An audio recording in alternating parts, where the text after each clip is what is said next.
Salam cerdas, Ibu, Bapak, Saudara-saudara yang saya hormati. Sesi membaca berita kali ini saya hanya akan membacakan satu tulisan dari seorang guru besar Universitas Airlangga, adalah Ibu Rahma Gapmi ya. Tapi sebelum saya bacakan, ini topiknya adalah tentang Koperasi Desa Merah Putih ya. Jadi ini memang dalam beberapa minggu terakhir ini menjadi banyak pemberitaan, terutama setelah ada Satgas yang dibentuk tanggal 8 April yang diketuai oleh Menteri Pangan ya, Zulkifli Hasan, anggotanya menteri dan wakil menteri. Nah, kalau kita lihat di berbagai berita, itu memang ada ketidakcocokan atau bahkan sebagiannya ya agak berbeda ya masing-masing orang tersebut. Nah, dasar tulisan ini sebenarnya itu, silahkan kita sebagai netizen ya, pemirsa, pembelajar ekonomi, kita cek sumber-sumber yang digali oleh Ibu Profesor ini, sekaligus kita juga memeriksa pernyataan-pernyataan para pejabat tersebut. Nah, tulisan ini dimuat di 2-3 media ya, tapi sama ternyata. Saya pilih yang dari Infobank, judulnya Matematika Ngaur Koperasi Merah Putih.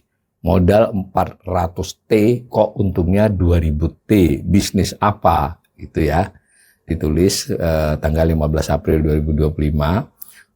Tulisan ini tulisan dari Profesor Rahma Gapmi, itu guru besar Universitas Airlangga ya. Beliau ini adalah ahli ekonomi, ahli moneter dan perbankan. Jadi saya kira cukup memiliki otoritas ya bicara tentang hal ini.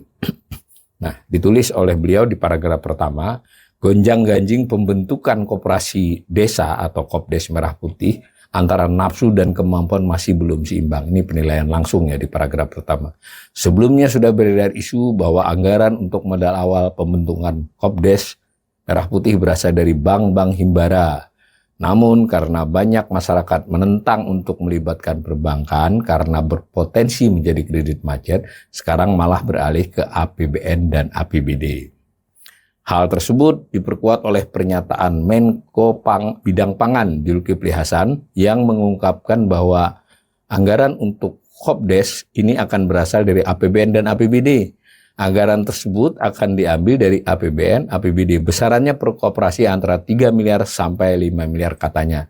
Nah, saya tambahkan ya, di sini tidak ditulis oleh Ibu Rahma ini, bahwa Menko Pangan ini statusnya Ketua Satgas ya, Ketua Satgas pembentukan Koperasi Desa Merah Putih.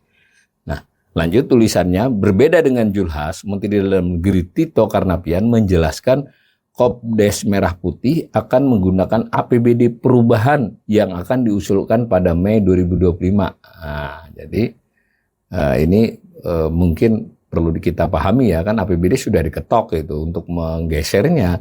Itu kalau versinya Pak Tito ini harus ada APBD perubahan yang diusulkan pada Mei, berarti ditetapkan mungkin Juni ya.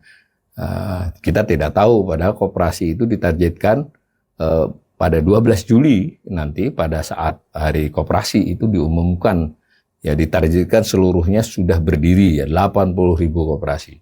Lanjut tulisan ini, berdasarkan data sekitar 62% pemerintah kabupaten kota di Indonesia memiliki ketergantungan fiskal yang sangat tinggi terhadap pemerintah pusat. Ini menurut Bu Rahma ini ya, Bu Profesor Rahma ini mengutip BPK, Badan Pemeriksa Keuangan, menyatakan sekitar 88,07% dari total 503 Pemda itu belum mandiri dalam mengelola APBD dan masih bergantung pada transfer dana dari pemerintah pusat. Pemerintah daerah yang memiliki ketergantungan tinggi pada dana transfer dari pemerintah pusat mungkin tidak memiliki anggaran yang cukup untuk memberikan modal kepada Kopdes. Masuk akal ya pendapat Bu Rahma ini, yang harus kita perhatikan. Di satu kabupaten kota itu ada sekian desa, ya mungkin ada yang 50, ada yang 100, tergantung kan. Kalikan saja dengan 3-5 miliar, itu adalah nilai anggaran alokasi yang cukup besar ya untuk satu Pemda, kalau misalnya dia memperoleh jatah harus separohnya atau sebagian besarnya. Dikatakan lagi oleh Bu Rahma ini, pemerintah daerah harus memprioritaskan penggunaan anggaran guna kebutuhan lain yang lebih mendesak, seperti infrastruktur, kesehatan, dan pendidikan, serta penanggulangan bencana alam. Nah, jika pemerintah daerah tidak dapat memberikan modal yang cukup kepada Kopdes, maka Kopdes tidak dapat berkembang dengan baik dan memberikan manfaat yang diharapkan bagi masyarakat desa. Kopdes akhirnya mencari sumber modal lain seperti pinjaman dari bank atau investor yang dapat meningkatkan risiko sistematis jika bank dipaksakan untuk ikut mendanai. Nah, saya ingatkan sekali lagi, Prof. Rahma ini salah satu ekonom ahli perbankan ya, jadi wajar dia berpendirian begitu. Nah, ditulis lagi, Wakil Menteri Koperasi Wamenkop Peri Juliantono menyebut dengan modal yang digelontorkan lebih kurang 400 triliun itu, keuntungan yang didapat bisa 5 kali lipat. Tadi saya sudah cek, memang ya kurang lebih begitu pernyataannya Wamen ini ya, dengan bahasa yang beda-beda, intinya 400 1-2 tahun akan bisa di leverage lah. Jadi dikutip nih, dalam jangka 2 tahun, malah di beberapa berita 1 atau 2 tahun bisa di leverage menjadi 2.000 triliun, harap Peri. Mungkin bisa juga tidak berarti ditafsirkan sebagai langsung keuntungan ya. Yang jelas modal 400 jadi lipat 5 selama 1 atau 2 tahun, tidak harus keuntungannya. Sama saja, tapi kritik dari Bu Rahma ini tepat nih.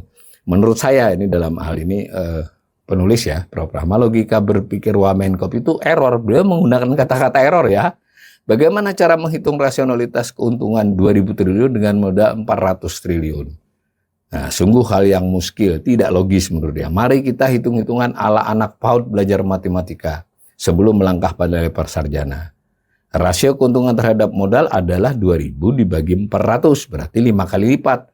Itu yang menurut Bu Rahma itu berarti keuntungan yang sangat besar dan tidak biasa dalam bisnis.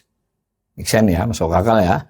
Cara menghitung keuntungan, kata Bu Profesor Rahma ini, keuntungan dihitung dengan mengurangi total pendapatan dengan total biaya. Jika kita asumsikan total pendapatan X, maka keuntungan sama dengan X dikurang total biaya.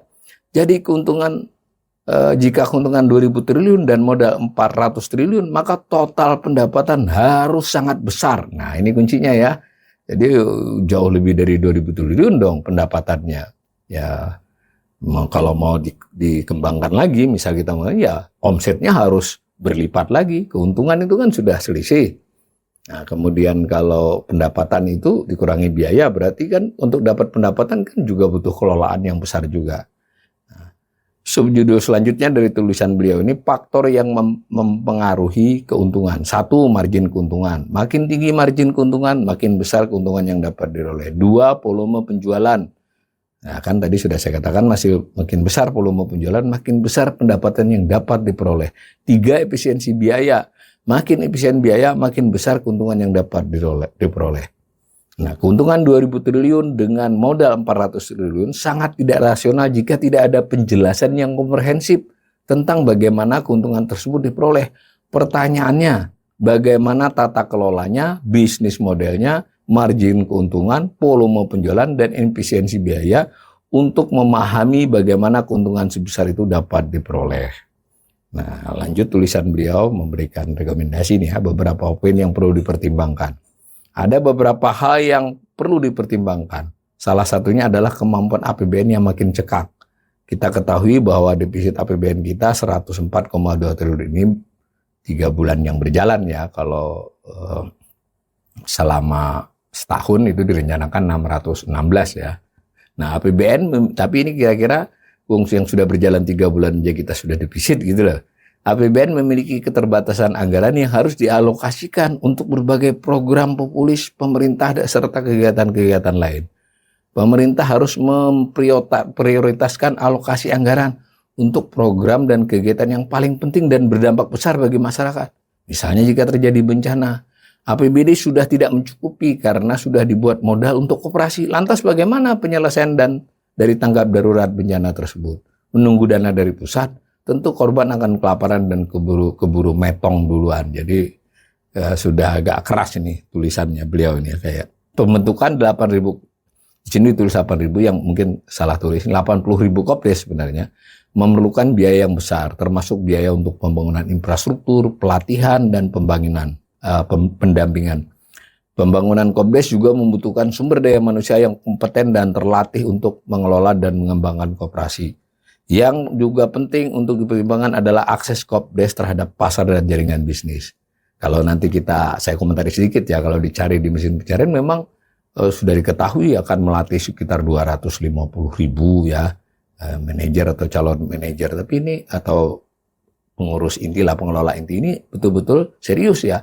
Karena orang dilatih apakah langsung bisa mengelola dengan baik, atau yang dilatih alasannya adalah orang koperasi, ya itu beda lagi ya.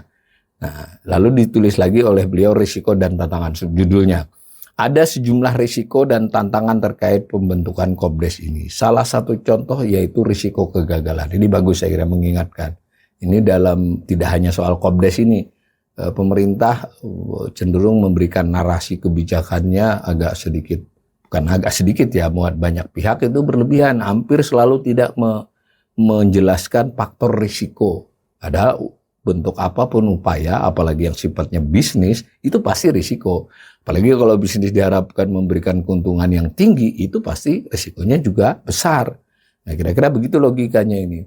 Nah, jadi menurut Bu Profesor Rahma ini, pembentukan Kopdes yang tidak seimbang dengan kemampuan APBN dapat menyebabkan risiko kegagalan program dan sangat kental dengan moral hazard. Sudah banyak pengalaman terjadi di masa lalu.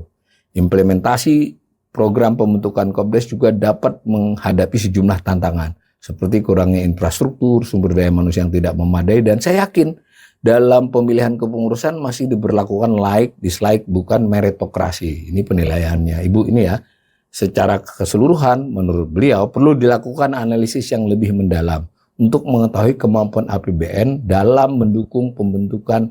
Nah, kembali ini yang benar 80.000 Kopdes ya, bukan 8.000. Dan mengidentifikasi potensi risiko dan tantangan yang mungkin dihadapi. Nah, dilanjutkan lagi judulnya, faktor kegagalan Kopdes yang disuntik modal pemerintah. 1. Faktor internal.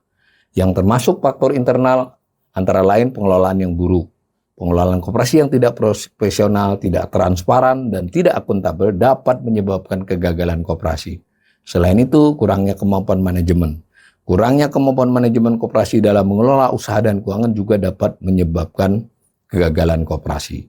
Nah, hal lain yang disinggung beliau, kurangnya partisipasi anggota. Kalau kurangnya partisipasi anggota dalam pengelolaan dan pengembangan koperasi juga dapat menyebabkan kegagalan koperasi. Kedua, faktor eksternal. Yang termasuk faktor eksternalnya antara lain ketergantungan pada pemerintah.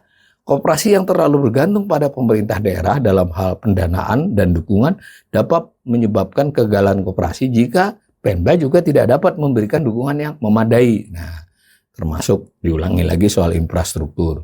Selain itu, kata beliau, perubahan ekonomi yang tidak terduga dapat menyebabkan kegagalan koperasi dalam mengelola usahanya. Ketiga, faktor lainnya. Selain faktor internal dan eksternal, faktor lain penyebab kegagalan koperasi adalah korupsi dan penyelewengan. Korupsi dan penyelewengan dana koperasi dapat menyebabkan kegagalan koperasi. Kurangnya pengawasan yang efektif dari pemerintah daerah dan masyarakat juga dapat menyebabkan kegagalan koperasi. Masyarakat memerlukan kebijakan yang sangat baik dan pro masyarakat, bukan kebijakan yang bertendensi moral hazard, yang semula tujuannya baik malah menjadi bencana buat masyarakat. Saya komentari terakhir. Sudah jelas ya argumen dari Ibu Profesor Rahma ini, dari Universitas Airlangga, bahwa beliau ini jelas skeptis ya, bahwa langkah-langkah dalam pembentukan Koperasi Desa Merah Putih ini kelihatannya berisiko lebih mengarah kepada kegagalan menurut tulisan ini. Dan saya hanya ingin kita para pemirsa juga bisa mencari berita-berita lain atau penjelasan lain. Mari saja kita lihat bagaimana Pak Zulkifli Hasan menjelaskan, bagaimana Menteri Koperasi, bagaimana Wakil Menteri Koperasi, bagaimana Pak Tito, dan ada juga, ini tidak disebut di sini, Ibu Sri Mulyani juga sudah sempat bilang bahwa dananya tidak menambahi, tapi dari alokasi APBN yang ada saja, salah satunya adalah dana desa dan seterusnya. Intinya, saya kira ini kembali mengulangi bahwa dalam beberapa kebijakan, pemerintah kelihatan belum terlampau siap memiliki desain istilahnya ya. Kebijakan yang baik itu memerlukan desain kebijakan yang baik. Desain tersebut melalui kajian, ya tidak harus lama sekali ya, tapi kan melibatkan banyak pihak. Kemudian juga diukur juga dengan kapasitas yang dimiliki oleh pemerintah pusat maupun daerah untuk mensukseskan hal seperti itu. Dan yang tidak kalah pentingnya bagaimana respon dari masyarakat. Dan salah satu yang nampaknya kurang digali adalah respon masyarakat pejuang koperasi yang sudah belasan tahun, puluhan tahun aktif berkoperasi. Tidak banyak diberitakan. Demikian. Mudah-mudahan kita tetap berharap jika ini pun mau dilaksanakan, pemerintah bisa memilih langkah-langkah yang tidak buru-buru, yang lebih persiapan, dan juga tidak terlalu mengejar target harus tanggal sekian jadi sekian, tetapi betul-betul kepada apa manfaat dari kebijakan tersebut buat masyarakat dan buat perekonomian Indonesia.